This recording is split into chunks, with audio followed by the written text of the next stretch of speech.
ইনশাআল্লাহ। যারা প্রতারক, যারা বিশ্বাসঘাতক, যাদের কথা কাজে মিল নাই, এদের সাথে কোনো সম্পর্কের দরকার নাই।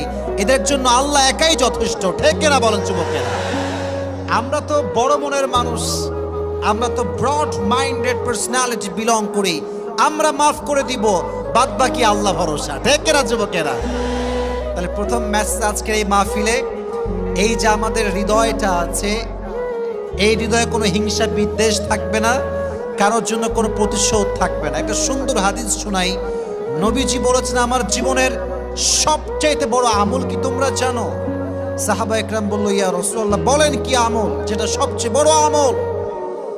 নবীজি বলেন, কোনো তাহাজ্জুদ নয়, এটা কোনো দান নয়। ইন ইসতাতা'তা আন তুসবিহা ওয়া তুমসিয়া ওয়া লাইসা ফি কলবিকা গশশুন লিআহাদিন ফাফআল যালিক ওয়া